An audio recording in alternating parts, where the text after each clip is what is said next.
오늘 하나님의 말씀 사무엘하 12장 1절이죠. 15절까지 말씀입니다. 오늘 12장 보시면 여호와께서 선지자 나단을 다윗에게 보내셨다라는 말로 시작을 하고 있습니다. 오늘 선지자 나단을 입으로 사용하신 하나님은 직접적으로 이 다윗을 책망하기보다 이 비유로 말씀하셔서 깨닫도록 하고 있습니다. 그래서 예수님께서 복음서 보면은 주로 비유로 말씀을 많이 하셨죠. 그런 것처럼 다윗의 큰 죄 그 부분에 대해서 지금 다윗이 자신의 삶, 자신의 죄를 객관적으로 바라볼 수 있는 능력을 지금 상실해 있기 때문입니다. 그래서 나단이 비유로 말한 그 파렴치한 부자가 결국 자기라는 것을 지금 모르고 있는 것이죠. 그래서 5절 보면은 어떻게 말합니까? 다윗이 그 사람으로 말미암아서 노아의 나단에게 이르되 여호와의 살아계심을 두고 맹세하노니 이 일을 행한 사람을 내가 마땅히 죽일 것이라 라고 말을 하고 있고 소리를 높이고 있습니다. 그래서 우리 1절 계속 내용은 여러분 잘 아시다시피 가난한 사람이 양이 한 마리가 있는데 자기가 정말 애지중지하고 같이 함께하는 그런 암양 새끼인데 부자는 어떻습니까? 굉장히 심이 많다. 양과 소가 심이 많다. 그 소를 아껴 잡지 않았다. 근데 가난한 사람이 그것을 빼앗았다라고 말을 하고 있죠. 그래서 그 7절에서 이제 다윗이 이스라엘 여호와 하나님 이름으로 말하기를 내가 6절부터 계속 보면은 이런 이 5절부터 계속 보면은 노하였다. 다윗이 노하여서 하나님의 살아계심을 두고 내 맹세하노니 이 사람은 이렇게 행한 사람 마땅히 죽을 것이라 라고 소리를 높이는데 우리 7절 보면은 우리 다 같이 한번 잠깐 읽어볼까요? 시작. 나단이 다윗에게 이르되 당신이 뭐예요? 당신이 바로 그 사람이다 라고 말을 하고 있습니다.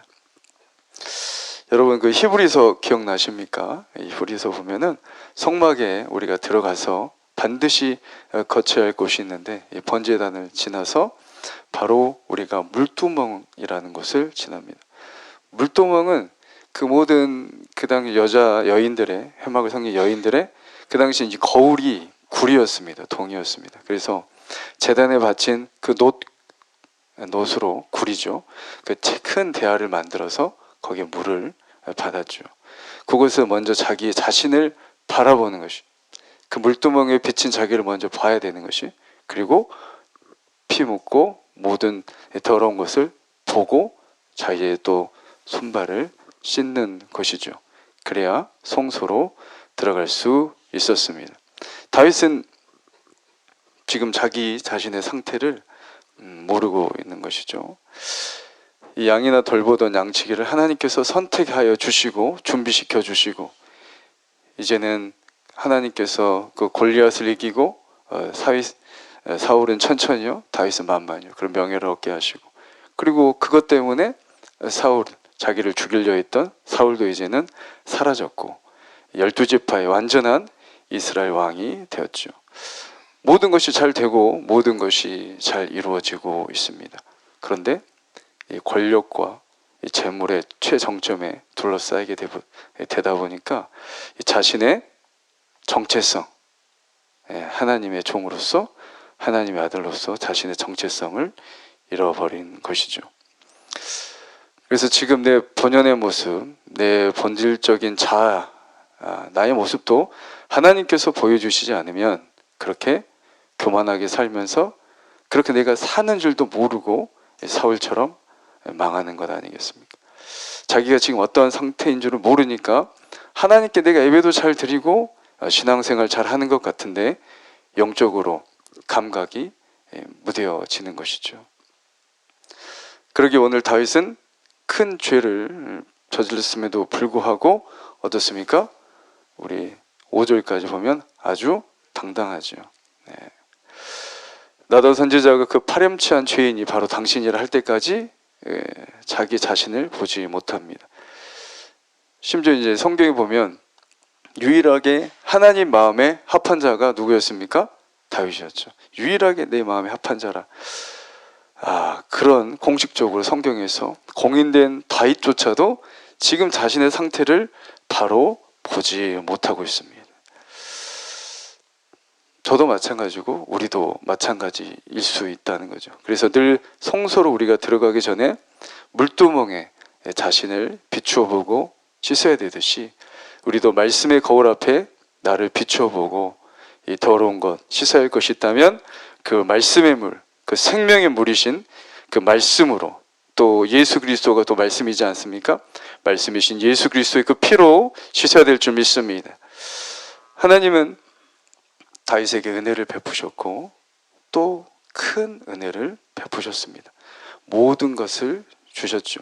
4절 보면은 부자인 다윗은 자기 양과 소가 심히 많음에도 불구하고 어땠대요? 아껴서 잡지 아니하였다. 근데 우리아는 어때요? 가난한 우리아가 어떻게 보면 가난한 여기 사람이죠. 가난한 우리아는 하나밖에 없는 그 애지중지한 것을 그것을 빼앗아서 잡았다고 하나님은 말씀하십니다. 하나님께서는 오늘 이 비유처럼 다윗에게 부족함이 없게 하셨습니다. 그러나 다윗은 그 넘치는 은혜 속에서 아담처럼 범죄를 저지릅니다. 다윗의 범죄는 이 부족했기 때문이 아니라 만족하지 못했기 때문에 이 죄를 저지르는 것이죠. 부족함이 없습니다. 부족함이 없습니다. 저희 인생, 우리 인생도 마찬가지 아니겠습니까? 하나님께서 나를 이렇게 복 주시고 은혜 주셨는데 사도 바울처럼 이 자족하는 마음, 이 감사의 생활로 하나님께 영광을 돌려드려야 할 텐데 결국 이 욕심이 잉태한 즉 뭘 낳았습니까? 죄를 낳고 죄가 장성한 즉 사망을 낳는 것이죠. 그래서 우리나라도 마찬가지고 우리가 과거를 생각한다면 뭣밖에 없습니까? 과거 감사할 게 많은 줄 믿습니다. 아멘. 그런 또 우리의 삶이고 저희의 삶이고, 그런데 가장 요즘 문제가 되는 게 상대적 박탈감이라 하죠. 비교하는 것들. 충분히 여러분 과거에 생각해 보십시오. 과거에 비해서 우리나라도 마찬가지고 가정도 마찬가지고 개인도 마찬가지고 너무 수준이 올라갔습니다. 선진국 수준으로 올라갔는데 우리가 소셜 미디어라 하죠. 특히 아이들 같은 경우에 페이스북이나 막 인스타그램 그런 것 때문에 아이들이 굉장히 우울감이 많다고 높다고 합니다. 그래서 아는 사람들이 그걸 어떻게 해요? 지워버려. 굉장히 지금 잘 살고 모든 나라가 지금 선망하는 그런 삶을 살고 있고, 지금 어떠세요? 정부가 개입해서 국가가 개입해가지고 아이들도 다 이렇게 해주는 그런 시절이 됐음에도 불구하고 이 인스타그램이나 페이스북 같은 걸로 보면서 상대적인 박탈감, 내가 있는데 더 좋은 것을 이 사람이 이런 거 있네, 이런 박탈감. 그래서 비교가 아닌 부족한 비교가 아닌 하나님께서 주신 것에 만족하고 그래야 감사가 넘치는 우리 삶이 되기를 원합니다. 그래서 여러분 잘 아시다시피 사람을 보며 세상을 볼 때 뭐가 없었다고요? 만족감이 없고 오직 살아계신 하나님을 뵀을 때 만족이 있는 줄 믿습니다. 세상의 것들은 마치 바닷물을 마시는 것처럼 마셔도 끝이 없죠. 계속 갈증납니다. 오직 주님 한 분만 내 마음의 중심으로 모셨을 때 우리는 진정한 영원한 만족이 있는 줄 믿습니다. 우리 또 7절 보시면 나단이 다윗에게 이렇게 말하죠. 바로 당신이 그 사람이라. 이 다윗, 그런데 그 하나님께서 유일하게 내 마음에 합하다 했던 그 다윗이 왜 이렇게 되었을까요? 하나님께서 양을 치던 정말 아버지도 인정하지 않던 그 막내 아들이 하나님께서 선택하시고 일으켜주셔서 골리앗을 이기고 승리의 계가를 부르고 왕궁에 들어가고 그곳에서 또 사울에게 모진 박해를 또 받고 또 거의 10년 동안 고난을 겪다가 하나님께서 어떻습니까? 높여주시고 복을 주셔서 이 왕이 된 것, 그것도 7장 우리 지난주 목요일날 수금 다 생각나시죠? 수요일날 목요일날 하나님께서 영원한 언약을 하시지 않습니까? 영원한 다윗이 정말 제가 하나님 성전을 건축하겠습니다 했지만 하나님께서 너가 뭔 성전을 건축하냐, 내가 너를 위해서 영원한 집을 지어주겠다, 그렇게 영광의 언약 후손들까지 그렇게 복을 주셨어요. 그러면 이제 어떻게 됩니까? 마지막 다윗의 인생은 해피엔딩이 되잖아요. 그죠? 그렇게 고생했고 이제 하나님께 다 연단도 시키고 이제 왕이 됐으면 끝난 거잖아요. 그렇게 해피엔딩으로 인생이, 신앙의 여정이 마무리되어야 된다고 생각이 드는데 그렇지 않았다는 것이죠. 오늘 말씀 보면 우리의 신앙생활도 마찬가지라는 것입니다. 그래서 성경은 계속 말하죠. 하나님의 자녀된 그 은혜 받은 백성들아, 항상 깨어있으라. 영적으로 잠들지 말아라. 그리고 주님과 영원토록 동행하라.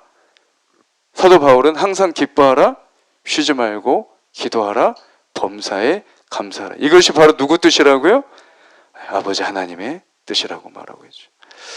또 8절, 내 주인의 집을 내게 주고 내 주인의 아내들을 내 품에 두고 이스라엘과 유다 족속을 내게 맡겼다. 만약 그것이 부족하였다면 내가 이것저것을 너에게 더 주었다고 말을 하고 계십니다. 우리는 이게 조금 어려울 수 있는데 우리가 신앙생활할 때 내가 뭘 하나님께 드리고, 다윗이 그랬거든요. 정말 신앙생활 잘하고 내가 하나님을 위해서 성전을 건축하고 내가 하나님의 이름을 위해서, 여호와의 이름을 위해서 내가 이렇게 일을 하고, 그렇게 우리는 우리의 존재를 인정받고 싶어합니다. 그러나 가장 큰 기준, 하나님의 기준보다 그렇게 되면 오늘 다윗처럼 나의 기준이 우선시 되는 것이죠. 바로 내가 어떤 일을 저질러도 하나님은 심히 보시는, 심각하게 보시는데 내 기준이 되다 보니, 하나님의 기준이 아니고 내 기준이 되다 보니까 나를 망각하게 되는. 다윗이 하나님의 이름으로 골리앗을 이기고 기름 부은 받은 사울을 끝까지 인내함으로 죽이지 않고, 또 하나님을 위하여서 성전을 건축하고 지어드리겠습니다, 그렇게 말을 하고. 다윗의 이런 신앙이 잘못된 것이 아닌데 그의 신앙의 근데 중요한 본질을 잃어버린 것이죠.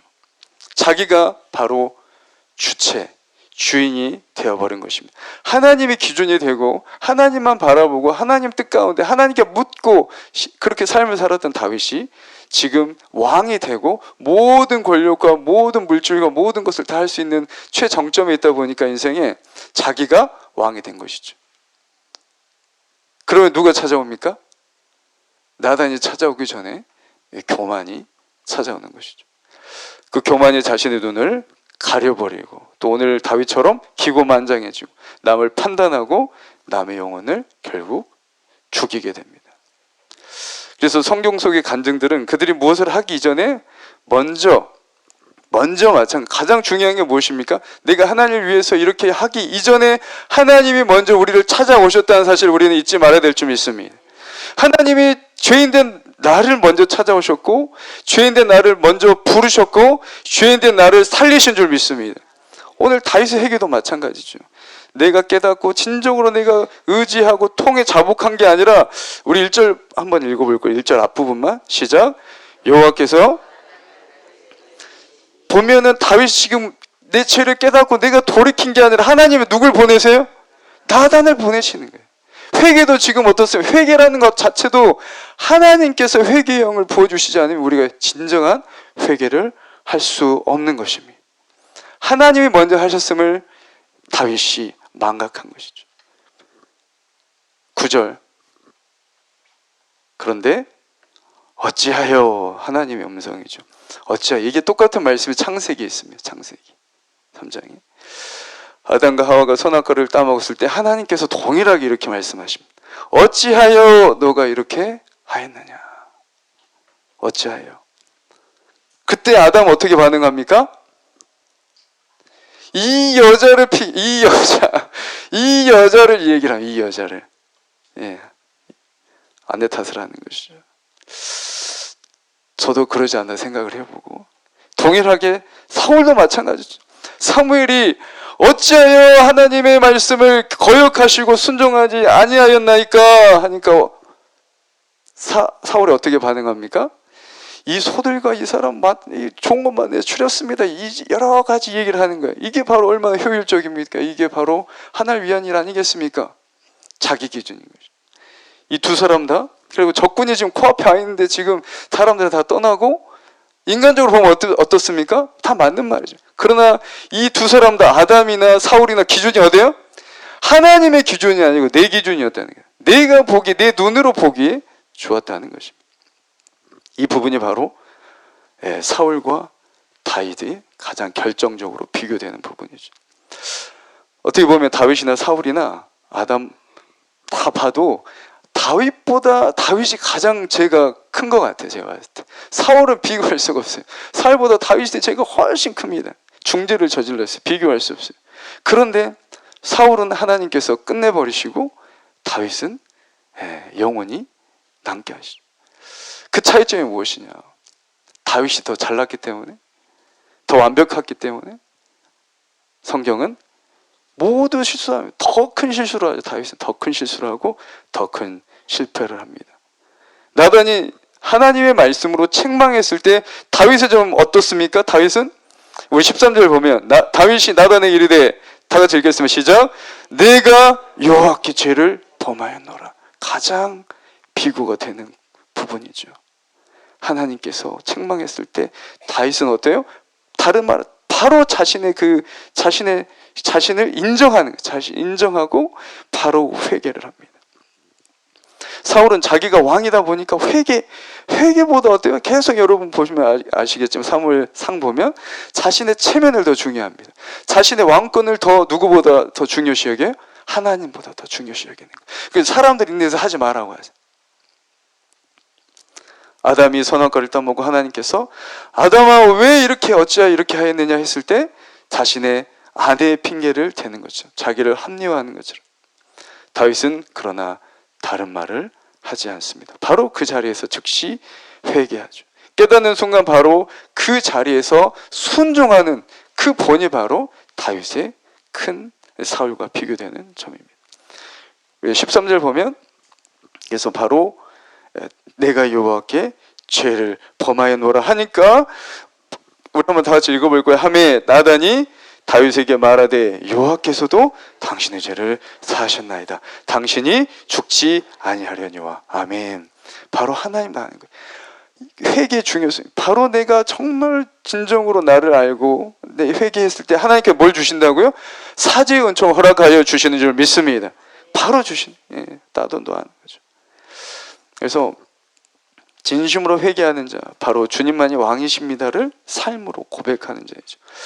오늘 사무엘하 12장이 또 역사적인 이 사건을 말하는 것이라면 이 부분에 대해서 다윗의 심정, 그 디테일한 그 다윗의 마음을 이렇게 적어놓은 이 기록한 부분이 여러분 너무나 잘 아시는 시편 51편입니다. 혹시 성경 있으신 분들은 한번 보시고 시편 51편 보면은 처음에 어떻게 시작하고 있어요? 다윗이 밧세바와 동침한 후 선지자 나단이 그에게 왔을 때라고 이야기를 하고 있어요. 거기 보면 나의 2절 나의 죄악을 맑게 씻기 나의 죄를 깨끗이 하옵소서. 물은 나는 내 죄가를 아오니 내 죄가 항상 내 앞에 있나이다. 내가 주께만 범죄했다. 이 뭔 말입니까? 주께만 범죄하였습니까? 아니죠. 사람에게도 분명히 하였지만 가장 중요한 게 뭐예요? 하나님께 큰 범죄를 하였다는 걸 자기가 깨달은 거예요. 하나님 사랑은 누구와 연결되어 있습니까? 이웃 사랑과 연결되어 있어요. 내가 이웃에게 그렇게 했다는 것은 바로 하나님에게 큰 죄로 다가가는 것이죠. 그래서 5절 보면 내가 죄악 중에 출생하였으며 어머니가 죄 중에 나를 잉태하였나이다. 인간적으로 보면 하나님이 나에게 오시지 않고 하나님이 나에게 없다면 인간은 본질적으로 그 DNA가 어떤 선한 것을 만들어낼 수 있는 존재가 아니라 죄밖에, 이 거미줄을 짤 수밖에 없는 것처럼 이 인간이라는 것이 바로 죄밖에 지을 수가 없는 존재라는 것이죠. 하나님께서 은혜를 주시지 않는다면 바로 죄악 중에서 죄를 잉태할 수밖에 없는 우리의 삶을 말하고 있습니다. 그래서 주의 얼굴에서 내 죄를 9절 보면 돌이켜 주시고 내 모든 죄악을 지워 주옵소서. 여러분 잘 아시는 우리 찬양에 있는 말이죠. 내 속에 정한 마음을 창조하여 주시고 내 안에 어떤 영을 새롭게 하소서? 정직한 영을 새롭게 하소서. 정직이 너무 중요해요. 정말 정직한 영혼이 있기 때문에, 정직한 영혼이 있기 때문에 어떻습니까? 자신의 죄를 고백할 수 있는 것이죠. 하나님 앞에 진솔하게 자신의 죄를 토할 수 있는 것입니다. 그래서 정직한 영을 새롭게 하시라고 이 다윗이 고백하는 것입니다. 나를 주 앞에서 쫓아내지 마시고 주님의 성령을 거두지 마옵소서. 회개가, 우리가 진정으로 회개하지 않는다면, 하나님의 그 은혜에 우리가 반응하지 않는다면 성령이 소멸되는 것입니다. 성령이 소멸되면 구원이 소멸되는 것이죠. 성령을 거두지 마옵소서. 주의 구원의 즐거움을 내게 회복시켜 주시고 자원하는 심령을 주사 나를 붙드소서. 구원의 즐거움이 회복되는 것, 바로 회개의 시작이라는 것입니다. 주께서는 제사를, 16절 보면 주께서는 제사를 기뻐하시지 아니하시니 그렇지 아니하였다면 내가 드렸을 것이라. 주는 번제를 기뻐하지 아니하시나니 하나님께서 구하시는 제사는 상한 심령이라. 여기서 보면 제사를 하나님 기뻐하지 않는다. 그렇다면 다윗이 제사를 안 드렸겠죠. 그 말이 아니고, 제사도 중요한데 그거보다 더 선행해서 앞서서 중요한 게 뭐라고요? 나의 상한 심령이래. 내가 예배 드리기 전에 내가 어떤 마음을 가지고 왔냐는 거예요. 예수님께서 그러잖아요. 바리새인들, 그 율법주의자를 보면 너희들이 박하와 회향과 근초의 11조는 드리되 더 중요한 건 뭐예요? 율법에 더 중요한 것? 의와 신과, 더 중요한 의와 인과 신을 버렸도다. 말 그대로 11조 하란 말이 아니라, 11조도 중요한데 더 중요한 건 무엇입니까? 그 물질을 하나님께 바칠 때 내 마음에 인과 의와 그 신의가 있냐 말이에요.